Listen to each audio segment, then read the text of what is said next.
Apple smart glasses. Everything you need to know in 1 minute. Apple's stepping into the future with AI smart glasses, and they might just blow Meta's Ray-Bans out of the water.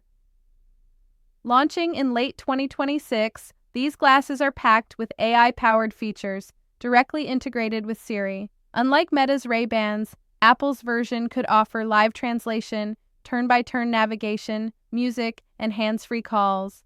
Ask your glasses where your car is, what's on your schedule, or even get personalized reminders. No phone needed.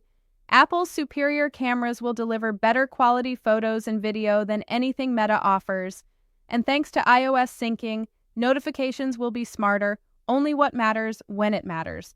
Of course, it won't be cheap. This is Apple. But for seamless integration with iPhone, iCloud, and Siri, totally worth it.